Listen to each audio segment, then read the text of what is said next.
Boom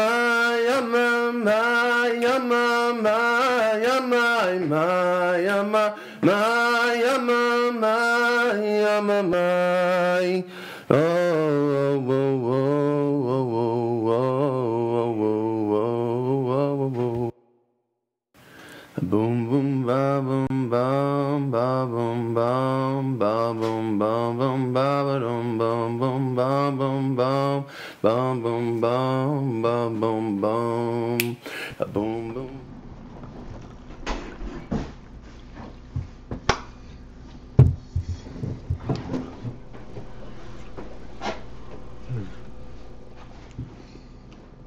Okay.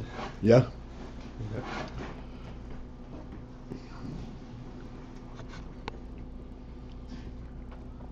I will start from the very top line on page Hay, so that we have a clear continuity, context.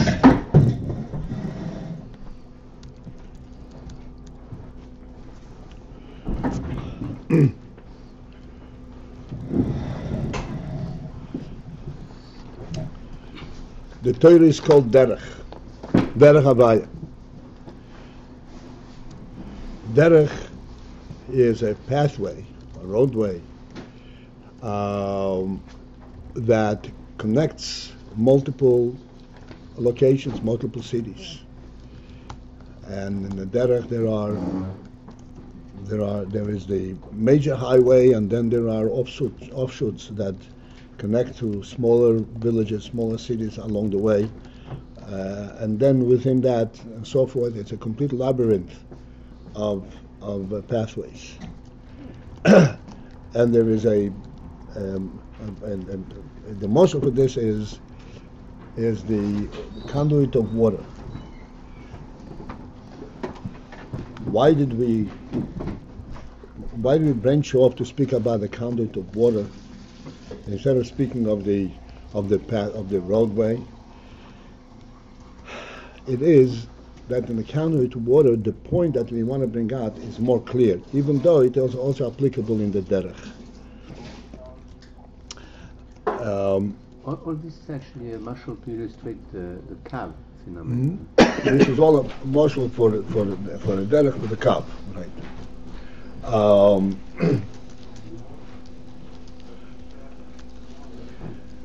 And the roadway, when people are walking,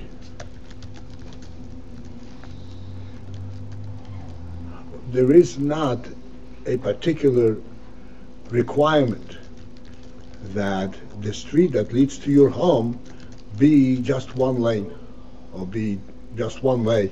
It could be a huge Eastern Parkway leading to your home, and it could be an Eastern Parkway all around. It could be a waste of property, but it's not going to hamper your access. It's not going to affect anything in terms of its usage. So that's why we deviated from that muscle directly, but ultimately this is where we're coming to. In the case of leading water, there is a necessity that there would be a reduction of the flow in order to be able to reach and supply and support smaller entities. And if they are overflowing, then it's not going to supply it. It's not going to be properly supplied. So we have these various arteries of water. And then the ultimate point is that the water that is being supplied is exactly identical water. It's not a question of changing the type of hashpah itself. It is changing the means, the method of how it is being provided.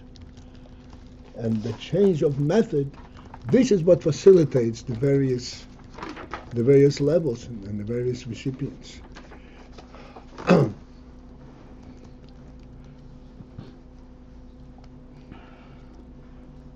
And okay, so let's like I said, let's start from the top line. V'chein hatziner, the tziner, the conduit. This v'chein refers to what we the last thing was a pathway, a roadway for a person.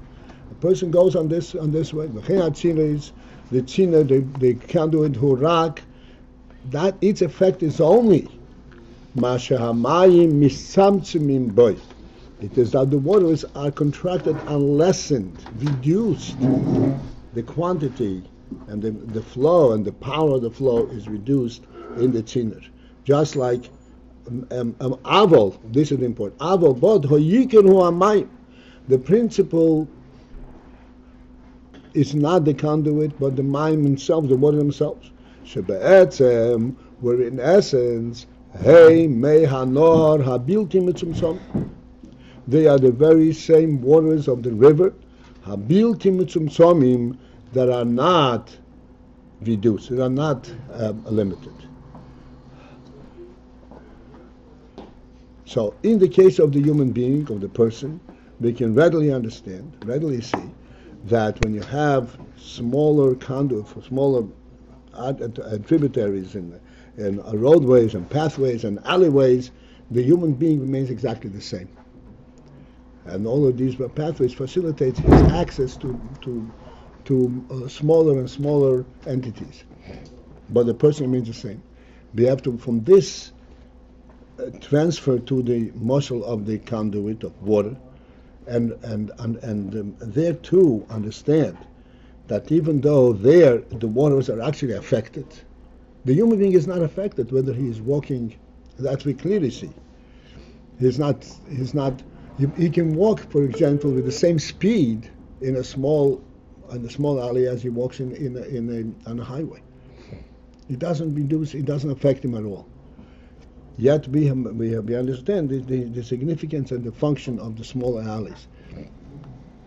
In the case of the tzinoir, it's different, because in tzinoir the flow of water is actually affected, reduced. But even as we understand in the case of the human being, or the path, that the principal purpose of this, that which goes through it, is exactly the same, remains the same, and it is still connecting to the very essence of the person. Let me try and show even a deeper, a clear correlation between the two mishalim. As we speak all the time, a human being does not act just on the level of action. In every action of a human being, there is the midos, there is a seichel, there is the rotzim, there is an oineg, there is the human nefesh, and it all draws from that, and the final act is actually a final accomplishment, a presentation of the original intent of the nefesh. We can hardly understand how that originates in the nefesh, but this is how it is. A person is not robotically acting. He is involved totally in whatever he does. So, a person decides he is going to go to a certain place. And as I said, in this decision it involved his oinek and rotzen and so forth. And he starts going. And he starts going in a broad chaussee, in a broad roadway, and from this he comes to an hour, until he reaches the last pathway, the last alleyway that leads him to that particular location. The rotzen, the spirit that initiated this walk, has not been reduced. It's exactly the same spirit.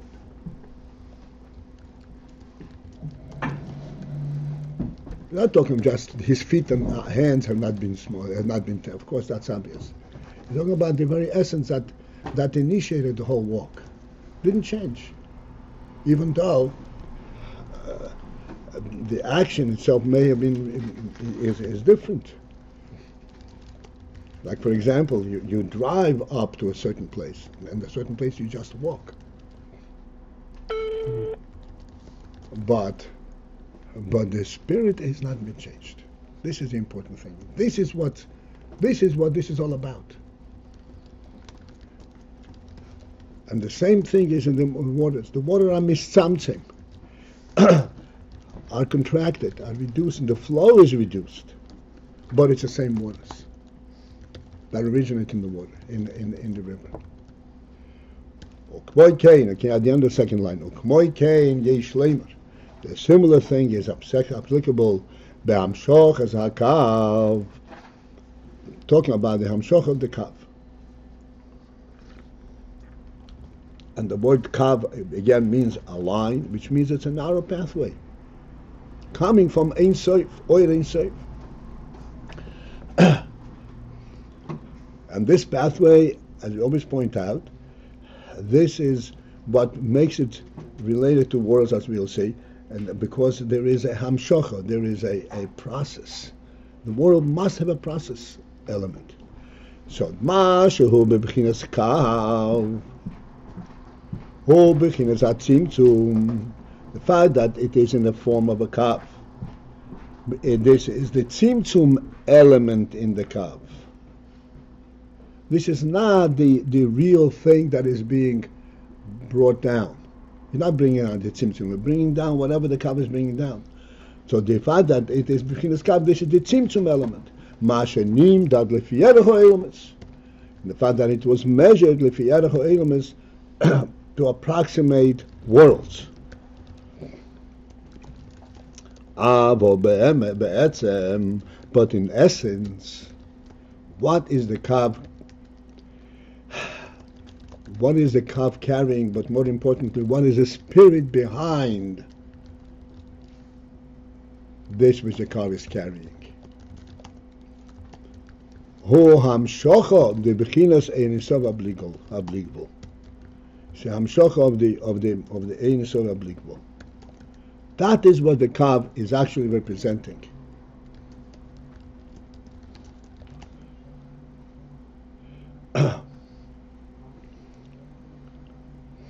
Now that we have identified various aspects in this, we can understand why we have two mishalim, the derech and the tziner.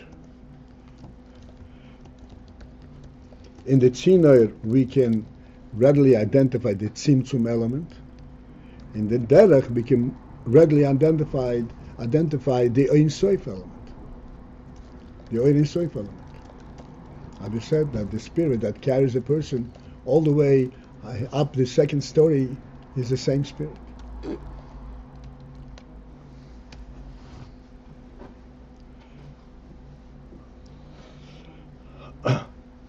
Whereas in the case of the waters, it's more difficult, even though we discussed yesterday, but nevertheless it's more difficult to associate the small flow of water to the original source. So, okay, as we know, the hakav yesh Beis in yonim hafochiyim, that the kav represents two opposite aspects. And what are they? The who, and that is ma shehu bebechinas kav hamido, the fact that the kav has the quality, the function of a kav hamido, of a measuring stick. It's called kav hamido. The line of the yardstick. Sheneis and mido v'kitzva, that provides a measure and a limit, a defining limit. Be'efen hamshochas ha'eres, in a manner that the oiros would be nimshach, the oir would be nimshach, would be allowed to come through. Ve'hakelim, and the kelim. The entire creation, oiros and kelim, go through the kav, and the kav provides this measuring capability to enable the oir and the keli.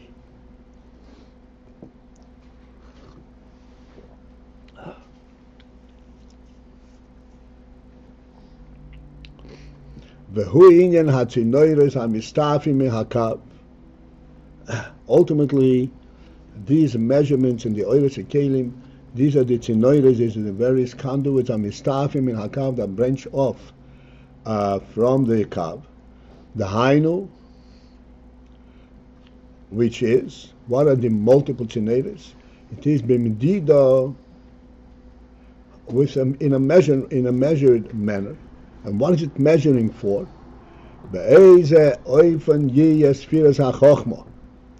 What will be the manner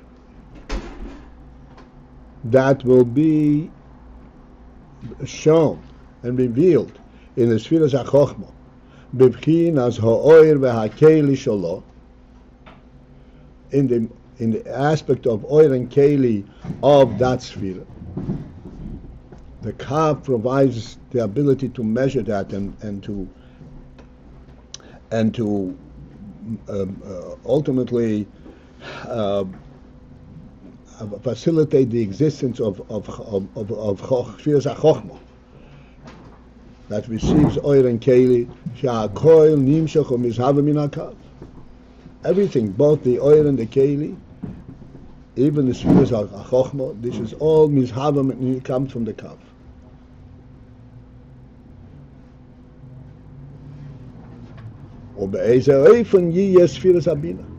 And what will be the manner for the sphere of Bina?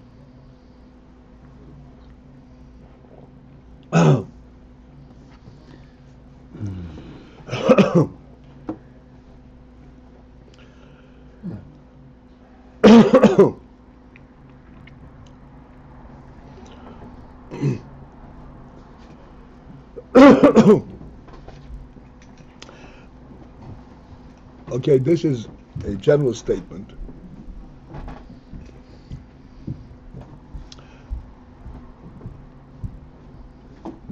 So just to correlate this to what we already spoke about in the past about Sfiras HaChochma and Sfiras HaBina.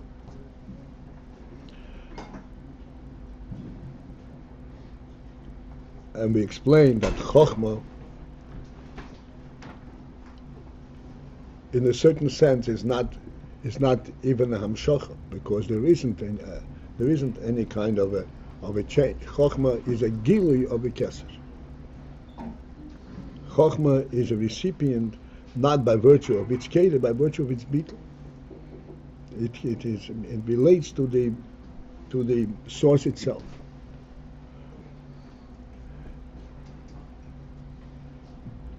Nevertheless, we're saying that Chochma too is supplied by that which is called a kav, and it is measured by the kav as to what should be the manner that it is shown to the Chochma.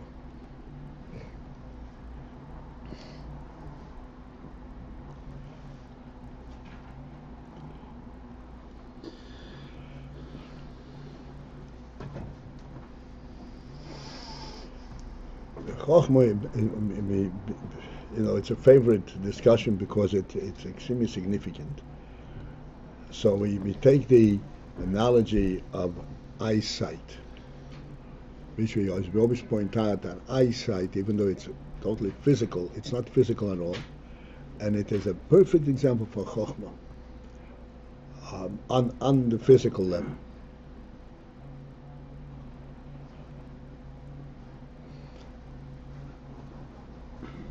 So yes, indeed, there are several points to be made about this. Sight relates and sees the object directly. It is not retranslated. It's not grasped. It's not adjusted to the way I want to see it. It is seeing the way it is.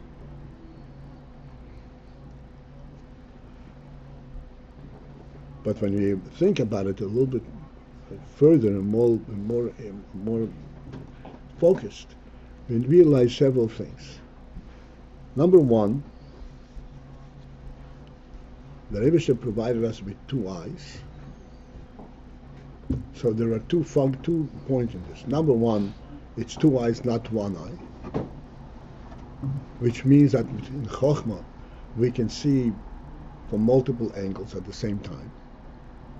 But on the other hand, these are just two eyes. We can only see in one direction at a time. Even though the visibility is available all around us, but we cannot see all around us at once. We can only see in one direction at a time. If we should see all directions at a time, it would not be Chokhmah. We'd get lost in it. That would not supply for Bina at all. Would not be a resource for Bina. Resource for Bina is because it is. There's a focus element. Even though as I said, you don't retranslate it, but there is a focus element. And this is why you're able to examine what have I seen. If it were multi-directional, literally in a complete circle, there would be no way for us to retranslate it and judge it and put it in context. There would be no context. A context means that there is a beginning and an end in the middle.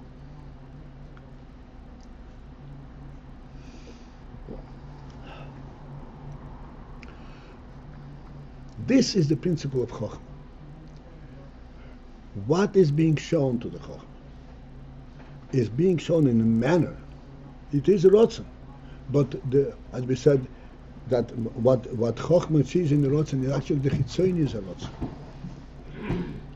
It does not get involved in the Pnimis Rotzen. If it's a Pnimis Rotzen, like the heart is in Pnimis Rotzen, it doesn't know what it sees.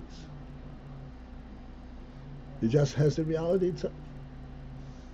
It's extremely important, extremely significant. It's the greatest thing.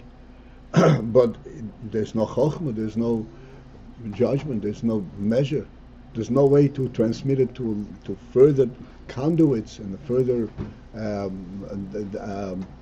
pathways into machshava, into certainly not machshava dibur u'maisa.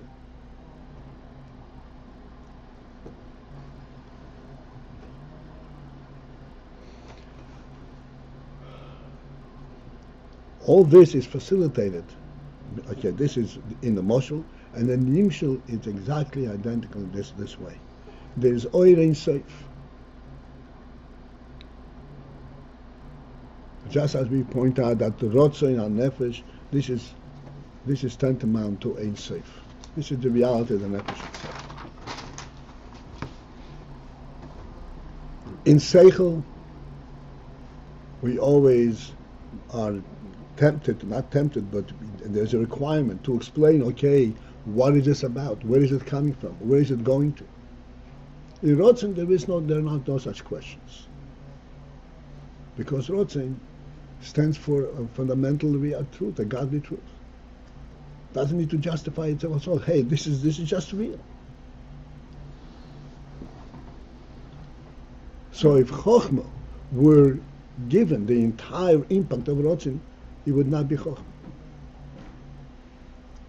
He would not be able to transmit it further down into Bina and so forth. Therefore, there's a measure, and the measure. This is what's called the kav. That it flows in a conduit, in a broad conduit, but it's in a conduit. It's a beginning, it has a source, and it has a flow. And that way, Chokhmah is able to receive it.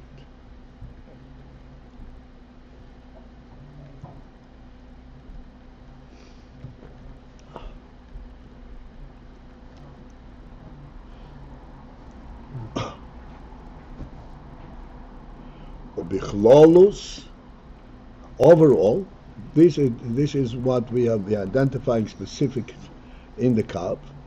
But once we identify the specifics, we realize what the kav is all about in general. Can I just, were you making the point that Ratzon has a flow, that Ratzon, just Chokhmah, in order for it to receive, it cannot be just Or Ein Sof undefined that needs to go through a. So flow. how do we see that in Ratzai?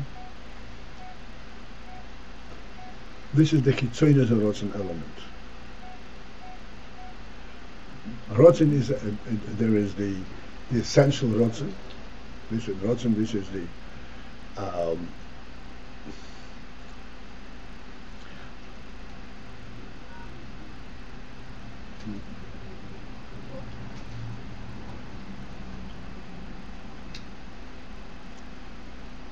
this will take us away completely from Okay, there. forget it, Charlie. Okay. It's okay. I just. How we see it, we'll have a Uh-huh. chance to talk about it. It will take us completely Yeah. off this, I think. Rotzoin is a reflection. Why is there a Rotzoin? Because there's a nefesh. There are no alternative external stimuli at all. Like we say, what is the primary Rotzoin of a human being?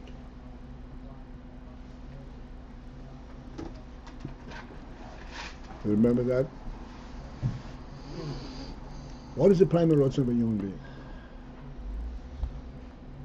To be a human being.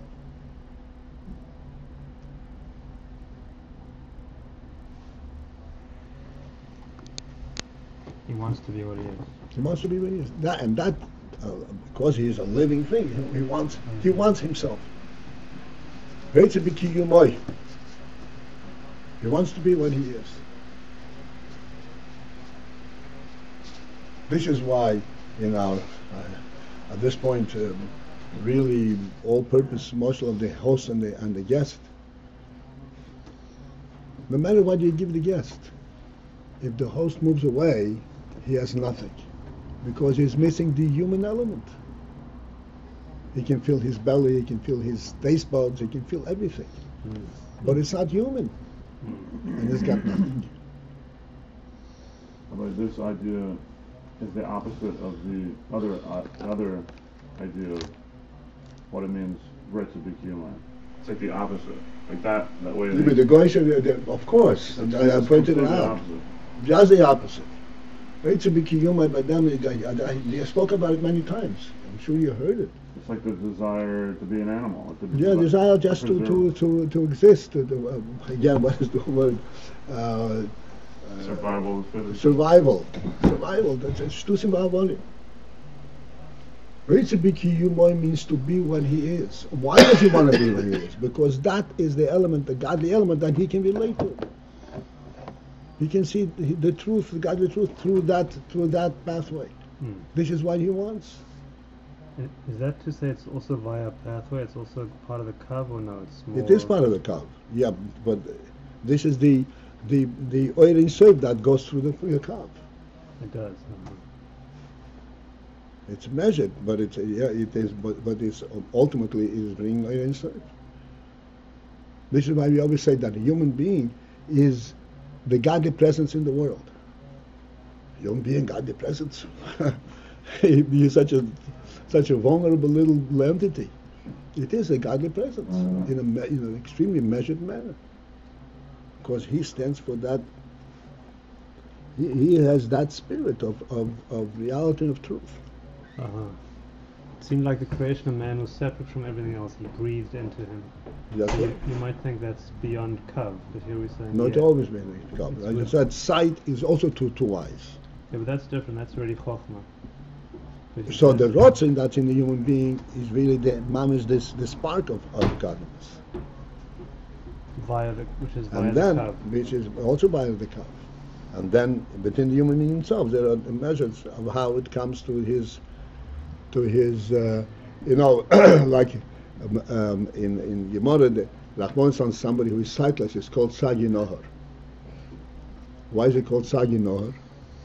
Sagi Nohar means Too much. an overwhelming amount of light. Oh, so what's a chisorn? It's not a chisorn, yeah, it's a lot of light, but it's not sight. It's not chokhmah. It cannot be translated on a functional level. Yesterday, I don't know if you can say anything on this. Yesterday we had the way that chokhmah was bittul, and it was such a more than a vessel, just receive, just gets it. Today we have Chokhmah as focused only forwards, let's say, with a mashal of two eyes. Like there's both. That's exactly what we're saying. There's both. He like he sees it, therefore, but it's nevertheless focused. It's measured to what he sees at the time. Otherwise, it will not be sight. I'm trying to think of what the meaning here is. It gets everything, but it's focused. He doesn't get everything. He gets what is being shown to him completely, in truth. But what's being shown to him? It's by it's like One dimension, one direction. And that makes it relevant afterwards for Bina, for That's example. right.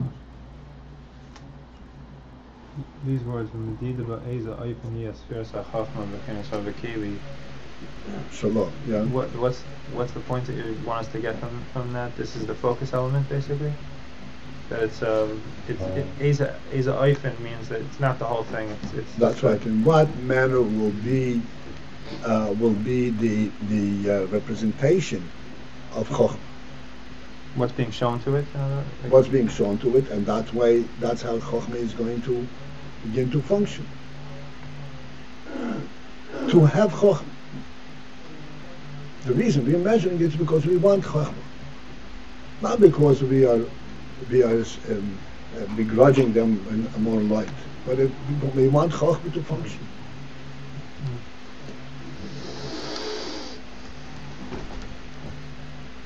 We want that when you drink, you are experiencing drinking, not that you have water in your belly.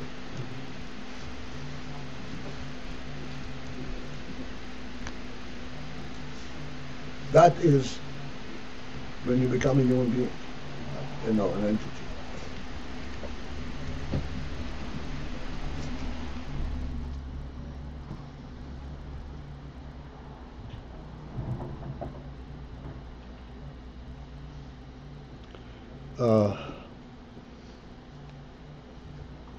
All right, this is it, gentlemen. Okay, have a good day.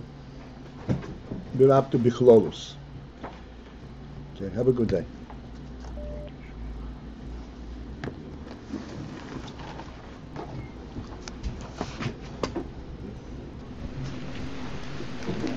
Aaron, are you coming with the show? Yeah.